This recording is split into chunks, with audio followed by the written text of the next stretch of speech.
Quand j'avais 10 ans, j'ai découvert les ordinateurs. Ma première machine était un système de mainframe PDP-10 au centre médical où travaillait mon père. J'ai appris à écrire des programmes simples en BASIC. C'est un langage informatique. Comme n'importe quel enfant de 10 ans, j'ai été particulièrement content de découvrir les jeux sur ordinateur.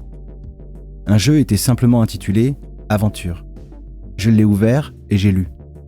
Vous êtes debout à la fin d'une route devant un petit bâtiment en briques. Autour de vous, il y a une forêt. Un petit ruisseau sort du bâtiment et descend dans un ravin. J'ai compris que je pouvais me déplacer avec des commandes comme aller au nord et aller au sud. J'ai pénétré dans le bâtiment et j'ai obtenu de la nourriture, de l'eau, des clés, une lampe. J'ai erré à l'extérieur et je suis descendu par une grille dans un système de grottes souterraines. Bientôt, je combattais des serpents, réunissais des trésors et lançais des haches contre des attaquants. Le jeu ne comportait que du texte, pas de graphique. Mais il était facile d'imaginer le système de grottes s'étendant sous terre. J'ai joué pendant des mois, errant de plus en plus loin et de plus en plus profondément, cartographiant progressivement le monde. C'était en 1976 et le jeu s'appelait Colossal Cave Adventure. C'était mon premier monde virtuel. Au fil des années, j'ai découvert les jeux vidéo. J'ai commencé avec Pong et Breakout. Quand Space Invaders est arrivé dans notre centre commercial local, cela est devenu une obsession pour mes frères et moi. Finalement, j'ai eu un ordinateur Apple II et nous pouvions jouer indéfiniment à Asteroids et Pac-Man à la maison. Au fil des années, les mondes virtuels sont devenus plus riches. Dans les années 1990, des jeux tels que Doom, Wolfenstein 3D ou Quake ont ouvert la voie à l'utilisation d'une perspective à la première personne. Dans les années 2000, les gens ont commencé à passer de vastes quantités de temps dans des mondes virtuels multijoueurs, tels que Second Life ou World of Warcraft. Dans les années 2010, il y a eu les premières moutures de casques de réalité virtuelle, comme l'Oculus Rift qui a touché le grand public. Cette décennie a également vu l'utilisation généralisée de la réalité augmentée, une technologie qui peuple le monde physique d'objets virtuels dans des jeux comme Pokémon Go. Aujourd'hui, il existe de nombreux systèmes de réalité virtuelle, de l'Oculus Quest 2 à l'HTC Vive. Je mets un casque, j'ouvre une application, et soudain je suis dans un monde virtuel. Le monde physique a entièrement disparu, remplacé par un environnement généré par ordinateur. Des objets virtuels m'entourent, et je peux me déplacer parmi eux et les manipuler. Comme les jeux vidéo ordinaires de Pong à Fortnite, la réalité virtuelle, ou VR, implique un monde virtuel, un espace interactif généré par ordinateur. Ce qui distingue la VR, c'est que ces mondes virtuels sont immersifs. Au lieu de vous montrer un écran en 2 dimensions, la VR vous plonge dans un monde en 3 dimensions que vous pouvez voir et entendre, comme si vous y étiez. La réalité virtuelle implique donc un espace immersif, interactif et généré par ordinateur. J'ai eu toutes sortes d'expériences intéressantes en VR.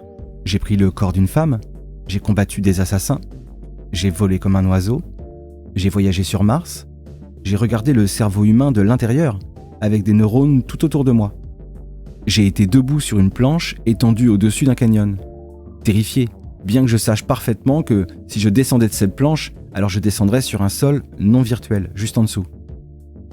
Comme beaucoup d'autres personnes, pendant la récente pandémie, j'ai passé beaucoup de temps à parler à des amis, à la famille et à des collègues en utilisant Zoom et d'autres logiciels de visioconférence. Nous nous sommes réunis avec une joyeuse bande de philosophes collègues, en VR, une fois par semaine. Nous avons essayé de nombreuses plateformes et activités différentes, comme voler avec des ailes d'ange dans HAL Space, couper des cubes en rythme dans Beat Saber, parler de philosophie sur le balcon dans Big Screen, ou jouer au paintball dans Rec Room, donner des conférences dans Spatial, essayer des avatars colorés dans VR Chat. La technologie VR est encore loin d'être parfaite, mais nous avons eu le sentiment d'habiter un monde commun. Quand à la fin d'une courte présentation, nous nous sommes levés, quelqu'un a dit « C'est juste comme une pause café à un congrès de philosophie ». Les systèmes de réalité augmentée progressent également rapidement. Ces systèmes offrent un monde partiellement virtuel et partiellement physique. Le monde physique ordinaire est augmenté par des objets virtuels. Je n'ai pas encore de lunettes de réalité augmentée, mais des entreprises comme Apple, Facebook et Google sont supposées travailler là-dessus. Les systèmes de réalité augmentée ont le potentiel de remplacer complètement l'informatique basée sur l'écran, ou du moins de remplacer les écrans physiques par des écrans virtuels. Interagir avec des objets virtuels pourrait devenir une partie de la vie quotidienne. Les systèmes de réalité virtuelle et de réalité augmentée d'aujourd'hui sont encore primitifs. Les casques et les lunettes sont encombrants. La résolution visuelle pour les objets visuels est granuleuse. Les environnements virtuels offrent une vision et un son immersifs, mais vous ne pouvez pas toucher une surface virtuelle, sentir une fleur virtuelle ou goûter un verre de vin virtuel lorsque vous le buvez. Ces limitations temporaires passeront. Les moteurs de physique qui sous-tendent la réalité virtuelle s'améliorent. Dans les années à venir, les casques deviendront plus petits et nous passerons aux lunettes, puis aux lentilles de contact et éventuellement aux implants rétiniens ou cérébraux. La résolution s'améliorera jusqu'à ce qu'un monde virtuel ressemble exactement à un monde non virtuel. Nous trouverons comment gérer le toucher, l'odorat et le goût. Nous pourrions passer une grande partie de nos vies dans ces environnements, que ce soit pour le travail, la socialisation ou le divertissement. Ma supposition est qu'au sein d'un siècle, nous aurons des réalités virtuelles qui sont indifférenciables du monde non virtuel. Peut-être que nous nous connecterons à des machines via une interface cerveau-ordinateur, passant outre l'utilisation de nos yeux et de nos oreilles, ainsi que de nos autres organes de sens. Les machines contiendront une simulation extrêmement détaillée d'une réalité physique, simulant les lois de la physique pour suivre le comportement de chaque objet contenu dans cette réalité. Il s'agira parfois d'autres versions de notre réalité physique ordinaire. Et parfois, il s'agira de mondes entièrement nouveaux. Les gens entreront temporairement dans ces mondes pour le travail ou pour le plaisir. La NASA, par exemple, créera un monde avec des vaisseaux spatiaux dans lequel les gens pourront explorer la galaxie à une vitesse supérieure à celle de la lumière. D'autres mondes seront des mondes dans lesquels les gens pourront vivre indéfiniment. Les développeurs immobiliers virtuels rivaliseront pour offrir des mondes avec un temps parfait près de la plage, ou avec des somptueux appartements dans une ville vibrante en fonction de ce que veulent les clients.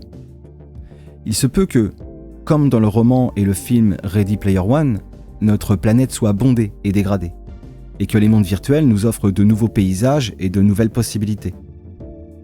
Dans les siècles passés, les familles devaient souvent prendre une décision. Devrions-nous émigrer dans un pays pour commencer une nouvelle vie ? Dans les siècles à venir, nous pourrions être confrontés à une décision similaire. Devrions-nous déplacer nos vies dans un monde virtuel ? Comme pour l'émigration, la réponse raisonnable pourrait souvent être oui. Une fois que la technologie de simulation sera assez bonne, ces environnements simulés pourraient être même occupés par des personnes simulées, c'est-à-dire des intelligences artificielles, avec des cerveaux et des corps simulés, qui vivront tout le processus de naissance, de développement, de vieillissement et de mort. Comme les personnages non-joueurs, les PNJ, que l'on rencontre dans de nombreux jeux vidéo. Les personnes simulées seront des créatures de la simulation. Certains mondes seront des simulations mises en place pour la recherche ou pour faire des prévisions sur l'avenir. Par exemple, une application de rencontre, comme dans la série télévisée Black Mirror, une application qui pourrait simuler de nombreux avenirs pour un couple, afin de voir s'ils sont compatibles. Un historien pourrait étudier ce qui serait arrivé si Hitler n'avait pas décidé de déclarer la guerre à l'Union soviétique. Des scientifiques pourraient simuler des univers entiers à partir du Big Bang, avec de petites variations pour étudier la gamme de résultats. À quelle fréquence la vie se développe-t-elle ? À quelle fréquence y a-t-il de l'intelligence ? À quelle fréquence y a-t-il une civilisation galactique ? On peut imaginer que quelques simulateurs curieux du XXIIIe siècle pourraient se concentrer sur le début du XXIe siècle. Supposons que les simulateurs vivent dans un monde où Hillary Clinton a vaincu Jeb Bush dans l'élection présidentielle américaine de 2016. Ils pourraient se demander comment l'histoire aurait-elle été différente si Clinton avait perdu. En variant quelques paramètres, les simulateurs pourraient aller jusqu'à simuler un monde où le vainqueur de 2016 était Donald Trump. Ils pourraient même simuler le Brexit et une pandémie. Les simulateurs intéressés par l'histoire de la simulation pourraient également être intéressés par le XXIe siècle comme une période où la technologie de simulation était en train de s'affirmer. Peut-être simuleraient-ils occasionnellement des personnes qui écrivent des livres sur les simulations futures possibles, ou des personnes qui les lisent, qui en font des vidéos ou qui écoutent. Des simulateurs narcissiques pourraient influencer les paramètres de manière à ce que certains philosophes simulés du XXIe siècle spéculent follement sur les simulations construites au XXIIIe siècle. Ils pourraient être particulièrement intéressés à simuler les réactions de lecteurs du XXIe siècle lisant ou écoutant des pensées sur les simulateurs du XXIIIe siècle, comme vous le faites en ce moment. Quelqu'un dans un tel monde virtuel croira qu'il vit dans un monde ordinaire au début du XXIe siècle, Un monde où Trump a été élu président, où le Royaume-Uni a quitté l'Union européenne et où il y a eu une pandémie. Ces événements ont pu être surprenants à l'époque, mais les humains ont une capacité remarquable à s'adapter. Et après un certain temps, ces choses deviennent normales. À ce stade, nous pouvons nous demander: comment savez-vous que vous n'êtes pas actuellement dans une simulation informatique ? Cette idée est souvent connue sous le nom d'hypothèse de simulation. Elle est célèbrement décrite dans les films Matrix, dans lesquels un monde physique ordinaire s'avère être le résultat de la connexion des cerveaux humains à une banque d'ordinateurs gigantesque. Les habitants de la matrice vivent leur monde de la même manière que nous. Mais la matrice est un monde virtuel. Pourriez-vous être dans un monde virtuel en ce moment ? Arrêtez-vous et réfléchissez à cette question pendant un moment. Lorsque vous faites de la philosophie. La philosophie se traduit par amour de la sagesse, mais j'aime à penser qu'elle constitue les fondements de tout. Les philosophes sont comme l'enfant qui pose constamment les questions. Pourquoi ? Ou qu'est-ce que c'est ? Ou comment savez-vous ?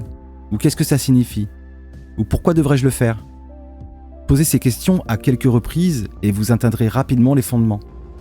Vous examinez les hypothèses qui sous-tendent les choses que nous prenons pour acquises. J'étais ce gamin. Et il m'a fallu un certain temps pour réaliser que ce qui m'intéressait était la philosophie.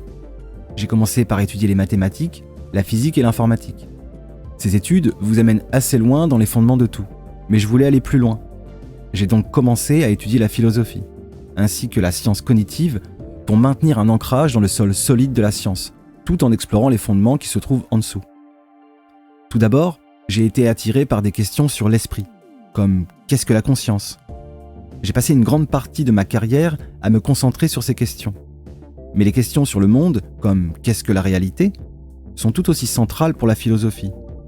Peut-être les plus importantes de toutes sont les questions sur la relation entre l'esprit et le monde, comme comment pouvons-nous connaître la réalité ?